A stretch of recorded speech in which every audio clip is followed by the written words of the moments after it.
My name is Vivian, and I live with my husband George and our 2-year-old son Michael. Vivian, today marks 3 years since we started dating, doesn't it? George said, breaking the silence. Yes, it does. Time flies so fast, I replied, sensing something different in his tone. What's wrong, George? You seem a bit off, I asked with concern. Vivian, there's something I want to tell you today, George began hesitantly. I want you to marry me, he continued, echoing his proposal.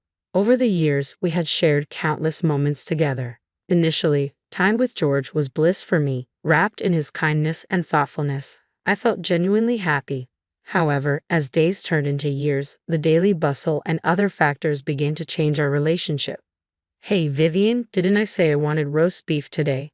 Why is it just leftovers from yesterday? George interrupted my thoughts. I'm sorry, George. I have to take care of Michael. I can't prepare anything too complicated, I explained, feeling a pang of guilt. I don't need such excuses. Parenting is just taking care of Michael, right? Stop making such a big deal out of it, George snapped, his frustration palpable. Working at my parents' company is tough. Well, I'm going to be the next president, so I have to endure it, he continued, his tone condescending. George worked at my in-laws' company, spending his days buried in work. Despite this, his efforts often seemed ordinary, and he struggled to meet his quotas. Who's making a big deal here? I don't need dinner tonight. Oh, I might not come home tonight. I have golf with a senior from work tomorrow. So take care of things at home and make sure to prepare a proper dinner tonight. Okay. George's words stung, leaving me speechless. The taste is so bland. You really can't do anything right nowadays, he remarked later that evening, further straining our already tense atmosphere. Smiles and meaningful conversations like those in our early days of marriage dwindled, replaced by George's frequent absences. Even on weekends, he prioritized outings with friends and hobbies over family time. During maternity leave, I dedicated myself to protecting our family, waking early to care for Michael and manage household chores. Despite my efforts, exhaustion and unspoken feelings toward George began to weigh heavily on me. Occasionally, I found solace in memories of our early marriage, the happy moments and George's infectious smile. Yet it was clear that things had changed. Mom, Michael hugged me with a smile. Michael's innocent joy brought a brief respite. Lately, he had started calling me Mom more often, a small comfort in the midst of growing distance between George and me. I spent my days hoping our relationship would rekindle as Michael grew. However, deep down, I knew our bond had already cooled.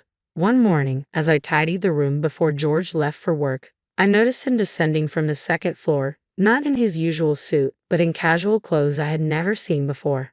They must be new. Aren't you supposed to be at work today? I asked, puzzled. I'm going to work. I don't need a suit today, George replied dismissively. Seriously, stop nagging me. If I say it's fine, then it's fine. Don't butt in every time, he retorted sharply, leaving me at a loss for words. I was just asking, that's what's annoying. Anyway, I'm leaving now, George said, his departure through the front door feeling like an escape. I couldn't shake the feeling that he wasn't heading to his office. Where was he going? I tried not to dwell on the answer. The distance between George and me seemed to widen with each passing day. Our conversations became scarce, tinged with a cold atmosphere. The smiles and kindness from our past felt like distant memories. Now, his words were laced with criticism and sarcasm. Whether he commented on my cooking or cleaning, his sharp remarks pierced my heart. Was it all my fault? Days were spent in self-doubt, questioning why our relationship had changed so drastically. Time passed without clarity. Despite my efforts in managing the household and caring for Michael, it never seemed enough for George. The decrease in conversation and his cold demeanor hurt deeply. His once kind and considerate words had been replaced by constant critique. Something inside me broke. My love for George faded and memories of happier times became distant. A sense of indifference replaced the emptiness in my heart. What was the point of everything I had done so far? Mom, look, I made this. Michael's voice interrupted my thoughts. Oh wow, that's amazing. Did you draw this? I asked, genuinely impressed. Yeah, this one's a dog, and this is a cat, Michael explained proudly. You're really good at drawing, Michael. I praised him, his smile warming my heart. As time passed, my feelings shifted. As my love for George waned, my love for Michael deepened. Watching him grow, I began seriously considering my future. specifically divorce. I couldn't continue in a relationship where George barely contributed to parenting, let alone fulfilling his role as a father. The prospect of liberation from George seemed more overwhelming than daunting. However, one concern weighed on me. On the way to a promised meeting with Michael's grandparents, we arrived at their doorstep. "Hello, Mother." "Hi, Grandma." Michael greeted them warmly. "Hello, Michael. Have you grown taller again?" Grandma exclaimed with joy. "Really?" "Yay!" Michael cheered, delighted by her praise. "It's good to see you. Come on in." Grandma welcomed us inside. "Thank you, I will." It was George's parents, my in-laws. Despite my frayed relationship with George, they had always been a source of comfort. They ran a nearby business and had shown unwavering kindness and support towards Michael and me. "That's right, I bought some delicious sweets at the station. I'll serve them with coffee now. Please have a seat and relax," Grandma insisted kindly. "Let me help," I offered. No, it's fine. You must be tired from childcare. Just have a seat. You need to rest when you can," Grandma reassured me. "Thank you, Mother," I replied gratefully. My in-laws treated me like their own daughter. Their presence was a soothing balm. They invited us over almost every week, genuinely interested in our well-being. Their voices were always kind, like comforting music to me. They cherished their time with Michael, showering him with toys and playing with him every chance they got. I experienced their kindness deeply, feeling genuinely cherished. Sometimes my father-in-law would take Michael to a nearby park because he knew Michael loved birds. He even bought him a bird book once. These thoughtful gestures deepened our bond. My in-laws listened attentively to my troubles, including issues with George and domestic difficulties. They responded with understanding and compassion. Their words of encouragement and advice filled me with gratitude, bringing a warm breeze into our home. Their kindness was a great help. "I'm worried if George is causing you trouble," my mother-in-law once remarked with a troubled smile, as my father-in-law played with Michael. I couldn't help but reply with a smile. Perhaps she sensed the complexity of my relationship with George. "No, it's fine," I assured her, though her worried smile lingered. My father-in-law also showed concern for my well-being, often creating new recipes for me, knowing my love for delicious food. His thoughtful gestures and the times he comforted me while playing with Michael brought me peace. "Michael, what kind of animal shall we see next time?" my father-in-law asked playfully. "I want to see big fish next time," Michael exclaimed excitedly. "All right, let's go to the aquarium next time," my father-in-law suggested, eliciting a joyful yay from Michael. Watching them interact, I couldn't help but smile. Michael adored his grandparents, showing them a carefree smile that rarely graced his face with George. "Vivian, feel free to talk to us about anything," my mother-in-law said kindly as we were leaving. Her words pained my heart a bit. Little did she know, I was contemplating divorce from George. I didn't want to burden my in-laws or sadden them. Even if my relationship with George couldn't be repaired, I cherished my bond with my in-laws and wanted Michael to continue enjoying his time with them. I was apprehensive about opening up to them about George, fearing their reaction. Just as these worries occupied my mind, an unexpected incident unfolded. My in-laws had kindly offered to take care of Michael, allowing me to enjoy a cafe outing with a friend. "It's been a long time since we've had a cafe like this, hasn't it?" my friend remarked as we sat down, sipping our coffee. "Really, Vivian, you've seemed busy recently," she observed with concern. "Have I?" I replied vaguely, trying to brush off the worry in her eyes. "Hey, Vivian, has something happened with your husband recently?" My friend hesitated, choosing her words carefully. "What do you mean?" I asked, tilting my head in confusion. "Well, actually, I saw something the other day. I saw your husband walking with a woman. I don't know." My friend's voice trailed off, her expression troubled. For a moment, my mind went blank. Deep down, though, a part of me wasn't surprised. Reflecting on George's recent behavior, there had been signs I had chosen to ignore. My friend held my hand silently, her eyes conveying understanding. "Vivian, I think you should talk to George," she finally said gently.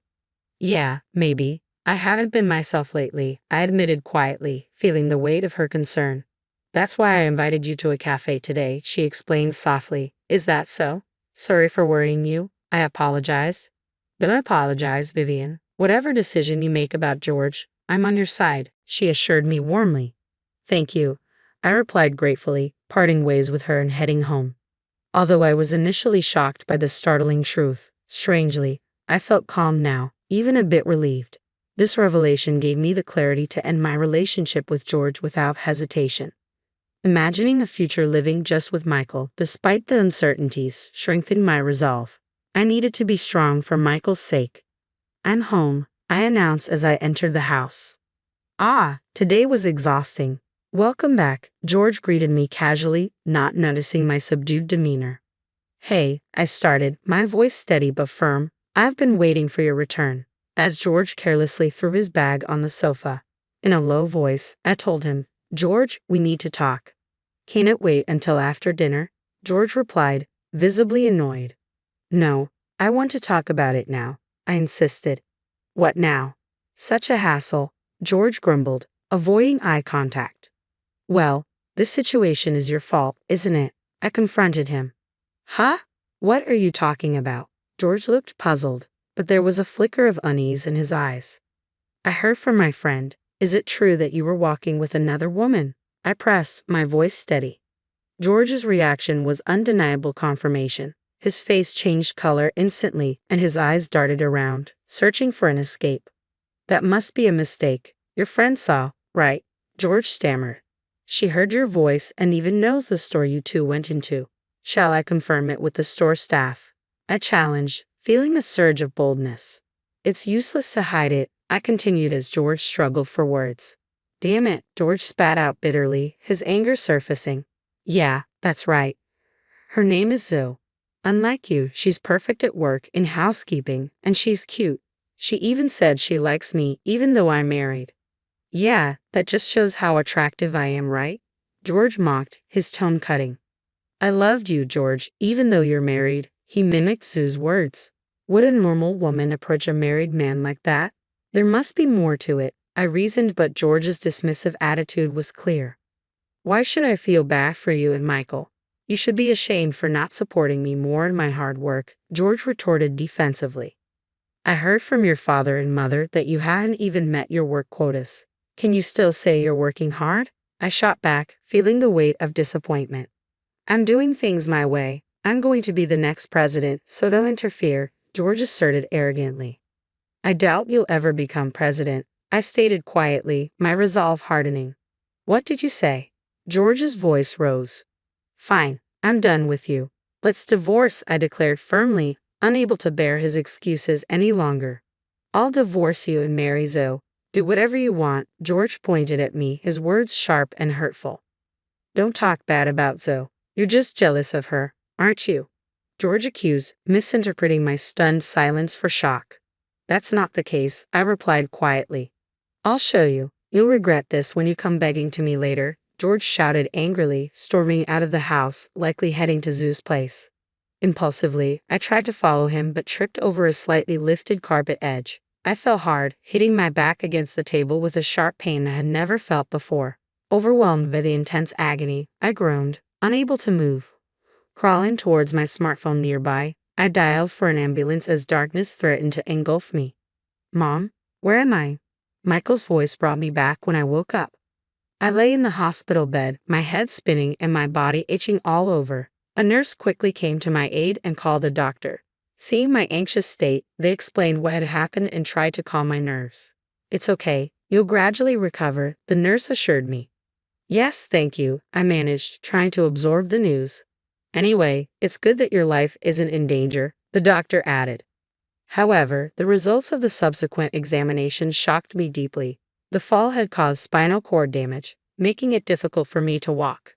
I was informed that I would need a wheelchair, and my life would change drastically. After being discharged, life at home proved more challenging than I had anticipated. I realized I couldn't manage household chores, childcare, or even take care of myself alone.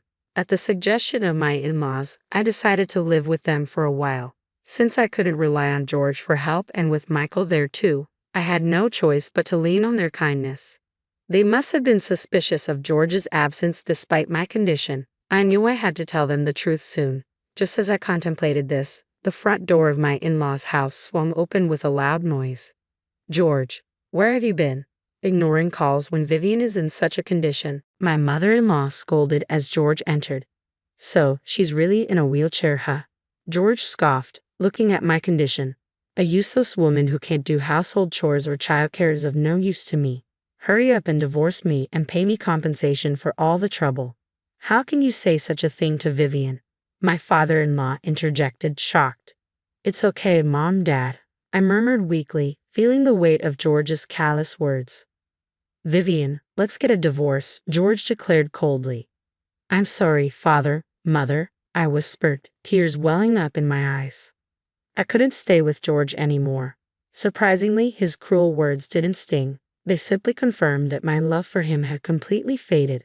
Contrary to my in-law's surprise, George seemed oddly cheerful. But that you understand now, I can freely marry Zoe, George remarked casually. George, were you seeing another woman? My father-in-law interjected, taken aback. Yeah, so what? What's the big deal? George shrugged.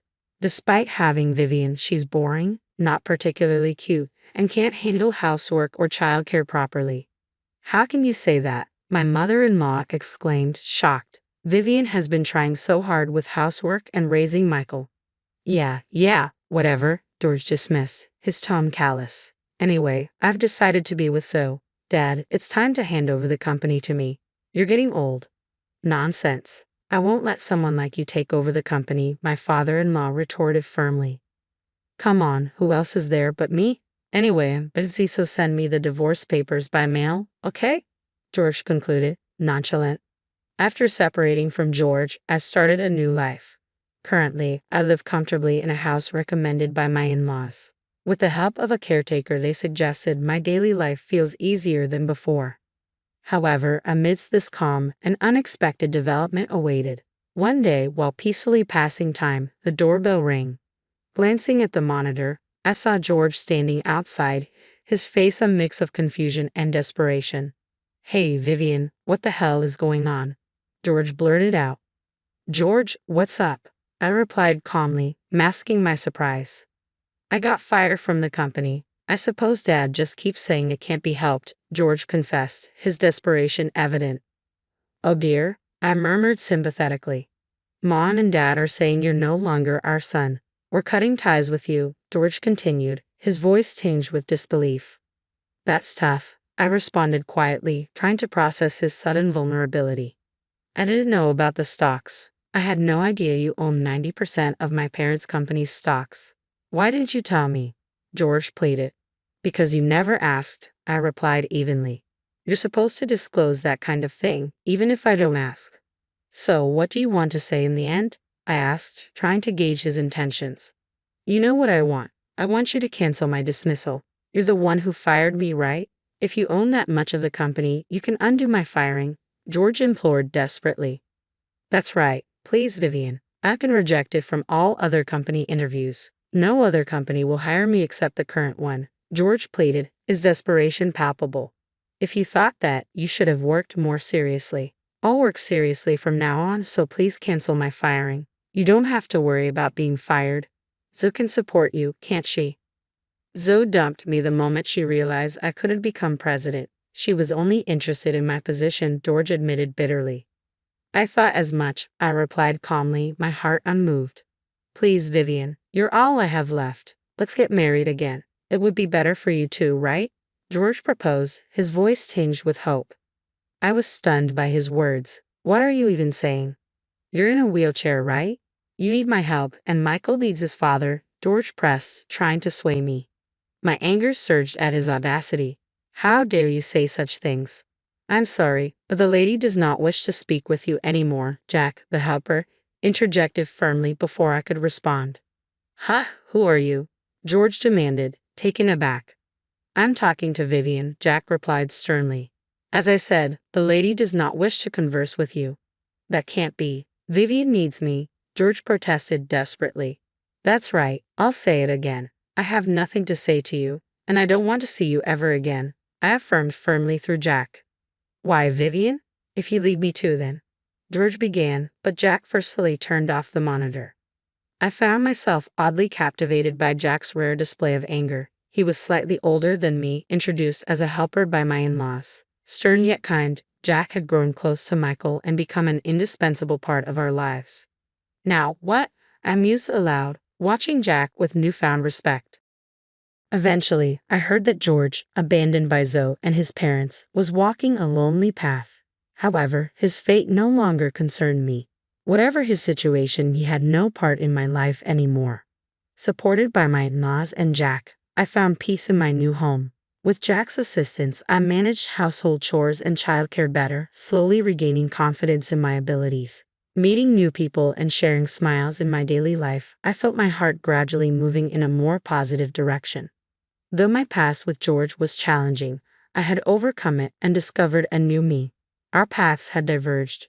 George may be filled with regrets on his lonely path, but I was walking towards a new future.